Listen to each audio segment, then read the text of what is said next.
Hello friends, ಎಲ್ರಿಗೂ ನಮಸ್ಕಾರ. Welcome back to Anu Mounika vlog. ಇದು ಲಾಸ್ಟ್ ವೀಕ್ ತೆಗ್ದಿರೋ ವ್ಲಾಗ್. ಅವತ್ತು ಮಾರ್ನಿಂಗ್ ಬೆಳಗ್ಗೆನೇ ಎದ್ದು ಇನ್ನು ಪೂಜೆಗೆ ರೆಡಿ ಮಾಡ್ಕೊಳ್ಳೋಣ ಅಂತ ಅಂದ್ಕೊತಿದ್ದೆ. ಇನ್ನು ನಾನ್ ವೆಜ್ ಮಾಡಬೇಕು ಅಂತ ಹೇಳಿ ನಮ್ಮ ಮನೆಯವ್ರು ಚಿಕನ್ ತೊಗೊಂಬಂದಿದ್ರು. ಬೆಳಗ್ಗೆನೇ ತಂದಿರೋದ್ರಿಂದ ನಾನು ಸ್ನಾನ ಮಾಡ್ಕೊಂಡ್ಬಂದು ಇನ್ನು ಪೂಜೆ ಏನೂ ಮಾಡಲಿಲ್ಲ, ಅಡುಗೆಗೆ ಸ್ಟಾರ್ಟ್ ಮಾಡಿದೆ.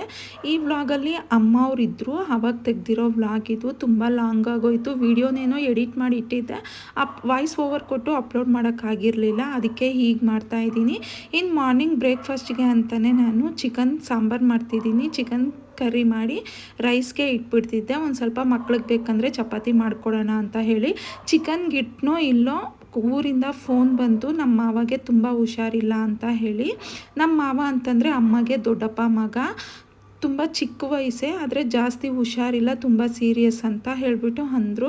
ಇನ್ನೇನು ಮಾಡೋದು ಅಂತ ಹೇಳಿ ಬೇಗ ಬೇಗ ಅಡುಗೆಗೆಲ್ಲ ಇಟ್ಬಿಟ್ಟೆ. ನಾನು ತಿಂದಿಲ್ಲ, ಅಮ್ಮನೂ ತಿಂದಿಲ್ಲ, ಯಾಕೋ ತುಂಬ ಬೇಜಾರಾಗೋಯಿತು. ಮಕ್ಳಿಗೆ ಹಾಕ್ಕೊಟ್ಬಿಟ್ಟು ಇನ್ನು ನಾವು ರೆಡಿ ಆಗಿ ಹೋಗ್ತಿದ್ದೀರಿ. ಹಾಗೆ ನಮ್ಮ ಅಕ್ಕಗೆ ಅಂದರೆ ನಮ್ಮ ದೊಡ್ಡ ಭಾವನ ಹೆಂಡತಿಗೂ ಸರ್ಜರಿ ಆಗಿತ್ತು. ಹಾಸ್ಪಿಟ್ಲಿಗೆ ಹೋಗಿ ನೋಡಿದ್ದೆ, ಮನೆಗೆ ಹೋಗಿ ನೋಡಿರಲಿಲ್ಲ.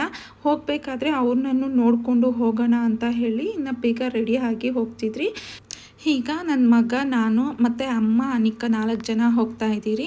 ಇನ್ನು ಸ್ವಲ್ಪ ಬೇಗನೆ ಹೇಳಿದರೆ, ಇಲ್ಲ ನೆನ್ನೆನೂ ಹೇಳಿದರು ನಮ್ಮ ಮನೆಯವ್ರು ಬರೋರು, ಅವ್ರಿಗೆ ಡ್ಯೂಟಿಗೆ ಟೈಮ್ ಆಗಿತ್ತು. ಇನ್ನು ಆಗಿಂದ ಹಾಗೆ ಫೋನ್ ಮಾಡಿ ರಜೆ ಬೇಕು ಅಂತಂದರೆ ಕೊಡೋದಿಲ್ಲ. ಅದಕ್ಕಾಗಿ ಅವರು ಬಂದಿಲ್ಲ, ನನ್ನ ಮಗಳು ಕಾಲೇಜ್ಗೆ ಹೋಗಿದ್ದಾಳೆ. ಇನ್ನು ಇವ್ರಿಗೆ ಅಂದರೆ ನಮ್ಮ ಮಾವಾಗೆ ನಮ್ಮ ಅಕ್ಕಗೆ ಎಲ್ಲ ಫ್ರೂಟ್ಸ್ ತಗೊತಾ ಇದ್ರಿ. ತುಂಬ ಬಿಸಿಲಿತ್ತು ಅಂತ ಬಾದಾಮ್ ಮಿಲ್ಕು ತಗೊತಿದ್ದೆ. ನಮ್ಮ ಮಾವಾಗ 1-2 ತಗೊಂಡೆ, ತಣ್ಣಗಿರುತ್ತೆ ಅಂತ ಹೇಳಿ.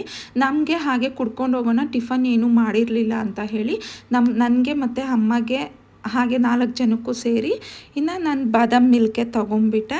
ಇದು ನೋಡಿ ನಮ್ಮೂರು ಅಂದರೆ ನನ್ನ ತವ್ರ ಮನೆ ಬಂಗಾರಪೇಟೆ ಬಂದ ತಕ್ಷಣವೇ ಏನೋ ಒಂಥರ ಖುಷಿ ಆಗುತ್ತೆ. ನೋಡಿದ ತಕ್ಷಣ ಏನೋ ಗೊತ್ತಿಲ್ಲ, ಹೆಣ್ಮಕ್ಳಿಗೆಲ್ಲ ಹಾಗೆ ಇರುತ್ತೆ ಅಂತ ಅಂದ್ಕೊತೀನಿ. ಗಂಡನ ಮನೆಯಲ್ಲಿ ಎಷ್ಟು ಸುಖವಾಗಿ ಎಷ್ಟು ಚೆನ್ನಾಗಿದ್ರೂ ತವ್ರ ಮನೆ ಅಂತಂದ ತಕ್ಷಣವೇ ಏನೋ ಒಂದು ಸ್ವಲ್ಪ ಖುಷಿ ಆಗುತ್ತಲ್ಲ. ತವ್ರ ಮನೆಯಲ್ಲಿ ಹೋಗಿ ಇರಬೇಕು ಅಂತಂದರೂ ಅಷ್ಟೇ ಖುಷಿ ಆಗುತ್ತೆ. ನನಗೆ ಈಗಲೇ ಅಲ್ಲ, ಮದುವೆ ಆದವಾಗಿಂದನೂ ಅಷ್ಟೇ. ನನ್ನ ಮಕ್ಕಳು ಇವಾಗ ಎಷ್ಟು ದೊಡ್ಡವ್ರು ಆಗಿದ್ದಾರೆ, ಆದರೂ ಅಷ್ಟೇ ತವ್ರ ಮನೆಗೆ ಹೋಗಬೇಕು ಅಂತಂದರೆ ಎಲ್ಲ ಕೆಲಸ ಬೆಳಗ್ಗೆನೇ ಎದ್ದು, ನೈಟೆಲ್ಲ ನಿದ್ದೆನೇ ಬರೋದಿಲ್ಲ. ಬೆಳಗ್ಗೆನೇ ಎದ್ದು ಎಲ್ಲ ಮುಗಿಸ್ಕೊಂಡು ನಮ್ಮ ಮನೆಯವ್ರಿಗೆ ಏನೇನು ಬೇಕೆಲ್ಲ ಮಾಡಿ ಇಟ್ಬಿಟ್ಟು ಮಕ್ಳನ್ನ ಕರ್ಕೊಂಡು ರೆಡಿ ಆಗಿಬಿಡ್ತೀನಿ. ಏನೋ ಅದೊಂಥರ ಖುಷಿ ಅನಿಸುತ್ತೆ ಅಷ್ಟೇ. ಅದೆಲ್ಲ ಹೆಣ್ಮಕ್ಳಿಗೂ ಹಾಗೇ ಇರುತ್ತೆ. ಇನ್ನು ಹಾಗೆ ನೋಡಿಕೊಂಡು ಅಲ್ಲಿ ಎಳ್ನೀರಿತ್ತು, ಎಳ್ನೀರು ಅಮ್ಮಗೊಂದು ಕೊಡಿಸಿ ನಾನು ಒಂದು ಕುಡ್ಕೊಂಡ್ರಿ. ಬರೀ ಹೊಟ್ಟೆದಲ್ಲಿ ಹೋಗ್ತಿರೋದಲ್ವ, ಏನೂ ತಿಂದಿರಲಿಲ್ಲ. ತಿನ್ನಬೇಕಾಗಿತ್ತು. ಫೋನ್ ಬಂದ ತಕ್ಷಣ ಯಾಕೋ ಸ್ವಲ್ಪ ಬೇಜಾರಾಗೋಯಿತು. ಚೆನ್ನಾಗಿದ್ದರು, ಲಾಸ್ಟ್ ಮಂತು ಊರ ಹಬ್ಬಕ್ಕೆ ಹೋದವಾಗೂ ತುಂಬ ಚೆನ್ನಾಗಿದ್ದರು. ಮತ್ತು ಇನ್ನಿವಾಗ ತುಂಬ ಹುಷಾರಿಲ್ಲ ಅಂದ ತಕ್ಷಣ ತುಂಬ ಶಾಕ್ ಆಯಿತು ನಮಗೆ. ಅದಕ್ಕೆ ಇನ್ನು ಸರಿ ಬೇಜಾರಿಕ್ಕಿದ್ರಿ ಅಂತ ಹೇಳಿ ಏನೂ ತಿನ್ನಲಿಲ್ಲ. ಲೈಟಾಗಿ ಜ್ಯೂಸ್ ಕುಡ್ಕೊಂಡು ಇನ್ನು ಹೋಗ್ತಿದ್ರಿ. ಬರೀ ಹೊಟ್ಟೆದಲ್ಲಿ ಹೋದ್ರು ಯಾಕೋ ಹೊಟ್ಟೆದಲ್ಲಿ ತಿರುಗಿಸ್ದಂಗೆ ಆಗೋಗುತ್ತೆ. ಅದಕ್ಕಾಗಿ ಇನ್ನು ಎಲ್ಲ ಮುಗಿಸ್ಕೊಂಡು ಕೆಲಸ ಎಲ್ಲ ಮಾಡೋದ್ರ ಒಳಗಡೆ ತುಂಬ ಲೇಟ್ ಆಗೋಯಿತು. ಮನೆ ಬಿಟ್ಟಿದ್ದು ನಾವು 11:15 ಆಗೋಗ್ಬಿಡ್ತು. ಬೇಗ ಹೋಗಬೇಕು, ಯಾಕಂದರೆ ನಮ್ಮ ಅತ್ತೆಯವ್ರ ಊರಿಗೆ ಹೋಗಿ ನಮ್ಮ ಅಕ್ಕ ಅವ್ರನ್ನ ನೋಡಿಕೊಂಡು ಆಮೇಲೆ ನಮ್ಮ ಮಾವನ ನೋಡಿಕೊಂಡು ರಿಟರ್ನ್ ಮತ್ತೆ ಬಂದುಬಿಡಬೇಕು. ನನ್ನ ಮಗಳು ಫಸ್ಟೇ ಹೇಳಿದ್ಲು, ನಾನು ಕಾಲೇಜಿಂದ ಬರೋದ್ರ ಒಳಗಡೆ ಬಂದುಬಿಡಿ ಅಂತ ಹೇಳಿ. ಅವಳಿಗೇನೋ ಒಂಥರ, ಅವಳು ಬಂದ ತಕ್ಷಣ ಕಾಲೇಜಿಂದ ನಾನು ಮನೆಯಲ್ಲಿ ಇರಬೇಕು. ಅವಳಿಗೆ ಇದ್ದರೆ ಯಾವಾಗೂ ಜಗಳ ಮಾಡ್ತಾನೆ ಇರ್ತಾಳೆ. ಅದು ಇದು ಹೇಳಿದ ಮಾತಂತೂ ಒಂದು ಕೇಳೋದಿಲ್ಲ. ನಾನು ಇಲ್ಲ ಅಂತಂದ್ರೂ ಅವಳು 1 ನಿಮಿಷ ಮನೆಯಲ್ಲಿ ಇರೋದಿಲ್ಲ. ಬೇಗ ಬಂದುಬಿಡ್ಬೇಕಮ್ಮ ಅಂತ ಹೇಳಿ ಕಳಿಸಿದ್ಲು. ಇನ್ನು ಅವ್ರನ್ನೆಲ್ಲ ನೋಡಿಕೊಂಡು ಬೇಗ ಬರೋಣ ಅಂತ ಹೇಳಿ ನಾವು ಇನ್ನು ಹೊರಟುಬಿಟ್ರಿ. ನೋಡಿ ನಮ್ಮ ಊರು ಒಳಗಡೆಗೂ ಬಂದುಬಿಟ್ರಿ. ನಮ್ಮಮ್ಮ ನಡಿ ಮನೆಗೆ ಹೋಗೋಣ ಅಂತಂತಿದ್ದಾರೆ. ಮನೆಯಲ್ಲಿ ಯಾರೂ ಇಲ್ಲ, ನಮ್ಮ ಅತ್ತಿಗೆನೂ ಡ್ಯೂಟಿಗೆ ಹೋಗಿದ್ದಾರೆ, ಅಣ್ಣನೂ ಕೆಲಸಕ್ಕೆ ಹೋಗಿರ್ತಾರೆ. ನೀನು ನನ್ನ ಜೊತೆಗೆ ಇದೆಯಲ್ಲ ಅಂತಂದರೆ ಪರವಾಗಿಲ್ಲ ನಡಿ, ನಾನೇ ಮಾಡಾಕ್ತೀನಿ ಅಂತಂತಿದ್ದಾರೆ. ಇವಾಗೊಂದು ಆರ್ಚ್ ನೋಡಿದ್ರಲ್ವ, ಆರ್ಚ್ ಥರ ಅದೇ ಆಂಧ್ರ ಬಾರ್ಡ್ರು ಅಂತಂದರೆ ಈಗ ಆಂಧ್ರಗೆ ರೀಚ್ ಆಗೋಗ್ಬಿಟ್ರಿ. ಇದು ಬಂದ ತಕ್ಷಣ ಫಸ್ಟು ಒಂದು ಊರು ಬರುತ್ತೆ. ಆ ಊರಾಗಿದ್ದ ತಕ್ಷಣ ನಮ್ಮ ಅತ್ತೆಯವ್ರ ಊರು. ನಾವು ಬಾರ್ಡ್ರಲ್ಲೇ ಇರೋದು, ಅಂದರೆ ಕರ್ನಾಟಕ ಬಾರ್ಡ್ರ್ ದಾಟಿದ ತಕ್ಷಣ ಆಂಧ್ರ ಬಾರ್ಡ್ರು ನಮ್ಮೂರೇ ಬರುತ್ತೆ. ಇನ್ನು ನಮ್ಮೂರಲ್ಲಿ ಅಂತಂದರೆ ಕಲ್ಲುಗಳು ಜಾಸ್ತಿ ಇದೆ.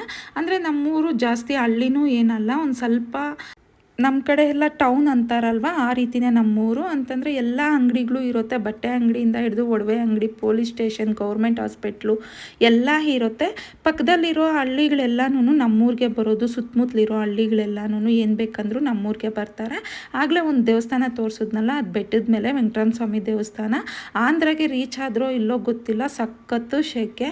ನಮಗೆ ಕರ್ನಾಟಕದಲ್ಲಿ ಅಂದರೆ ಹುಟ್ಟಿ ಬೆಳೆದಿರೋದೆಲ್ಲ ಕರ್ನಾಟಕನೇ. ಮದುವೆ ಆದಮೇಲೆ ಒಂದು 3 ವರ್ಷ ಏನೋ ನಾನು ಆಂಧ್ರದಲ್ಲಿದ್ದೆ.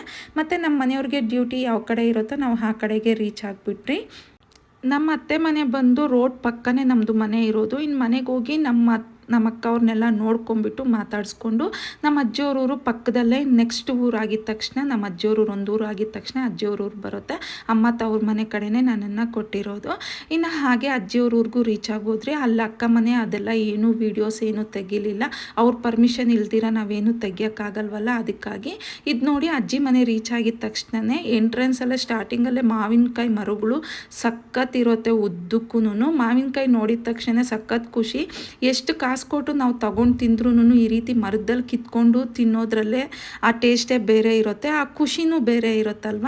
ಅಲ್ಲೇ ಗಾಡಿ ನಿಲ್ಸಕ್ಕೆ ಹೇಳ್ಬಿಟ್ಟು ನನ್ನ ಮಗನ ಹೋಗಿ ಮಕ್ಕಳ ಥರ ನೋಡಿ ನಾನು ಅನಿಕಾ ಇಬ್ಬರು ಮಾವಿನಕಾಯಿಗಳನ್ನ ಕಿತ್ಕೊಂಡ್ರಿ. ತುಂಬ ಚಿಕ್ಕವೇ, ಇನ್ನೂ ದೊಡ್ಡ ಆಗಬೇಕು.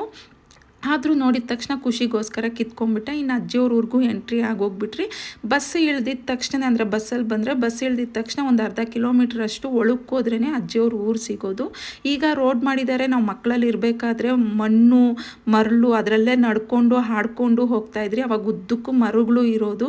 ಈಗ ರೋಡ್ಗೋಸ್ಕರ ಎಲ್ಲ ಕಡ್ದುಬಿಟ್ಟು ಈ ರೀತಿ ತಾರ್ ಹಾಕ್ಬಿಟ್ಟಿದ್ದಾರೆ. ಇನ್ನು ನೋಡಿ ಊರು ಒಳಗಡೆಗೂ ರೀಚ್ ಆಗೋಗ್ಬಿಟ್ರಿ. ನಾನು ಊರು ಒಳಗಡೆ ರೀಚ್ ಆಗಿದ್ದು ಮಾತ್ರನೇ ತೋರಿಸ್ದೆ, ಯಾಕಂದರೆ ಇನ್ನು ಮಾವಾಗ ಹುಷಾರಿಲ್ಲ, ಅಲ್ಲೆಲ್ಲ ವೀಡಿಯೋ ಮಾಡೋದು ಬೇಡ ಅಂತ ಹೇಳಿ. ಇದು ಅಷ್ಟೇ ಎಂಟ್ರೆನ್ಸಲ್ಲೇ ನಮ್ಮ ಮನೆ ಇರೋದು, ನಮ್ಮ ಮಾವ ಅವ್ರ ಮನೆ. ನೋಡಿ ಇದು ನಮ್ಮ ಚಿಕ್ಕ ಮಾವ ಅವ್ರ ಮನೆ. ಆ ಕಡೆ ಇರೋದು ಹಿಂದಕ್ಕಿರೋದು ಬಂದು ದೊಡ್ಡ ಮಾವ ಅವ್ರ ಮನೆ, ಅಂದರೆ ನಮ್ಮ ಸೋದ್ರ ಮಾವಗಳ ಮನೆ. ನಮ್ಮ ಅಮ್ಮ ಜೊತೆ ಹುಟ್ಟಿರೋರು ಇಬ್ಬರು ತಮ್ಮಂದ್ರ ಮನೆನೂ ತೋರಿಸಿದ್ದು. ಈ ವಿಡಿಯೋದಲ್ಲಿ ಸರಿಯಾಗಿ ತೋರಿಸೋದಕ್ಕಾಗಿಲ್ಲ. ಇನ್ನೊಂದ್ಸಲ ಯಾವಾಗಾದರೂ ಫ್ರೀಯಾಗಿ ಹೋದಾಗ ನಾನು 2 ಮನೆನೂ ತೋರಿಸ್ತೀನಿ.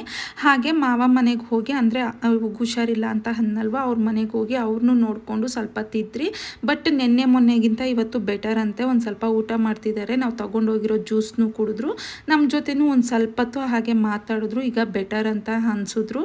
ಇನ್ನೆಲ್ಲ ಮುಗಿಸ್ಕೊಂಡು ಬರಬೇಕಾದ್ರೆ ನೋಡಿ ಈ ರೀತಿ ಸೂರ್ಯ ಮುಳುಗ್ತಿರೋದು ಎಷ್ಟು ಚೆನ್ನಾಗಿ ಕಾಣ್ತಿದೆ ಅಂತ ಸ್ವಲ್ಪ ವಿಡಿಯೋ ಮಾಡಿಕೊಂಡೆ.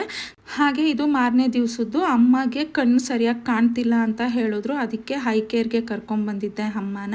ಸ್ಪೆಕ್ಸ್ ಕೊಡ್ಸೋಣ ಅಂತ ಹೇಳಿ, ಗ್ಲಾಸಸ್ ಸ್ವಲ್ಪ ಚೆನ್ನಾಗಿರೋದು ಕೊಡ್ಸೋಣ, ನಡಿಬೇಕಾದ್ರೆ ಎಲ್ಲನೂ ಸ್ಕಿಡ್ ಆಗ್ತಾ ಇರುತ್ತೆ.